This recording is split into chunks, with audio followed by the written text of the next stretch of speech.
Still on the bicycle trip called the Runde Route. This is a dolmen.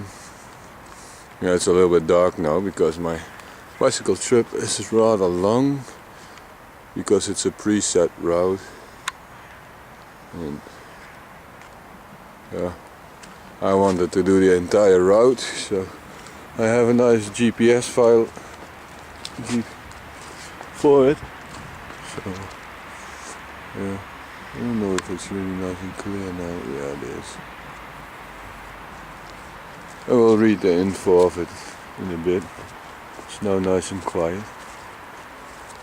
But this is a rather large dolmen. It's very close to my house, well, where I used to live with my ex.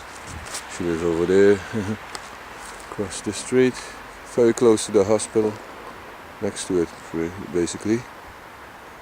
And again, you know, if you want to know exactly where it is, you can look at the GPS file I include, you know.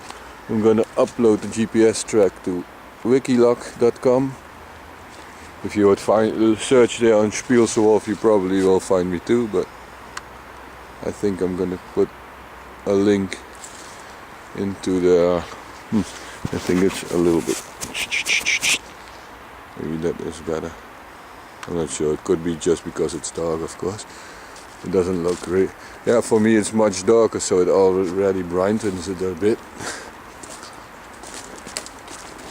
Of course, this is from the Neolith, so 5,000 years old. Used to be covered with a big hill and stuff. Yeah. It's made of the granite stones that came down from southern Sweden and some from Denmark, and, you know, since the Ice Age with the melting glaciers, the big rocks kind of came along. Yeah, I want to have the image off.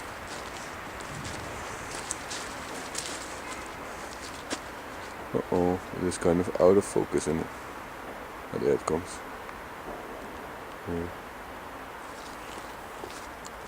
So you get a nice idea about how it looks.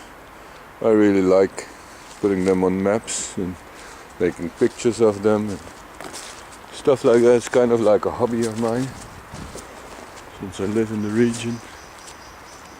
So yeah.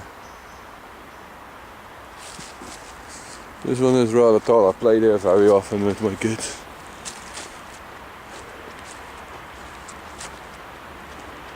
Yeah, they should be happy they aren't on this trip. A lot of people coming. I hope they walk on, so I can finish what I'm planning to do, because I want to tell you the information thingy as well. See?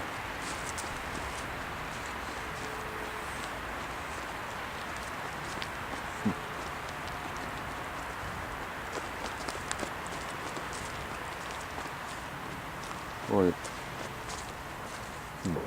Yeah. This is the information shield. Yeah. You know better, yeah, I have done this before, the preview. So I'm just gonna go with the story of this typical dolmen. Handle with care. With its length of 18.5 meters, this hunebed is one of the largest invented. The builders chose a conspicuous spot on top of a sandy hillcock. They also worked according to the design based on the largest capstone. That stone they placed in the middle, and from there they made the burial chamber taper towards the ends. There is a story to this large capstone. King Louis Napoleon allegedly climbed on the top of it with his horse to show off his skills as a horseman. In the days of Louis Napoleon's reign, 1806 till 1810, people did not realize how vulnerable the hunebedden are. You weren't allowed to destroy them deliberately, but no one bothered about anyone climbing on them.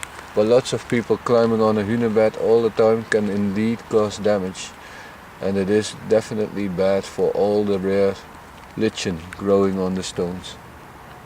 Vandalism then and now. The hunebedden have always suffered from people deliberately damaging the stones. In bygone days the stones were used as building materials, so they were worth money. In one of the stones of this hunebed you can still see the holes that the stone robbers drilled in them at some time. In our days the damage is caused by different type of people. In 2011 the large capstone of this hunebed was severely damaged by vandals. Tourists or vandals.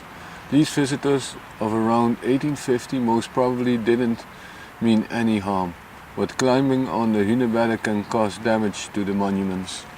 Sometimes the damage is more severe, as is the case of the hunebed now before you. In 2011 the large capstone was cracked by fire. It took a lot of effort to restore it and lift it back into place.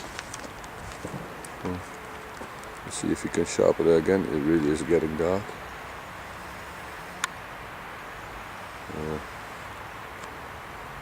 So this is on the bicycle trip as well. Right. It's barely visible now because it's really dark.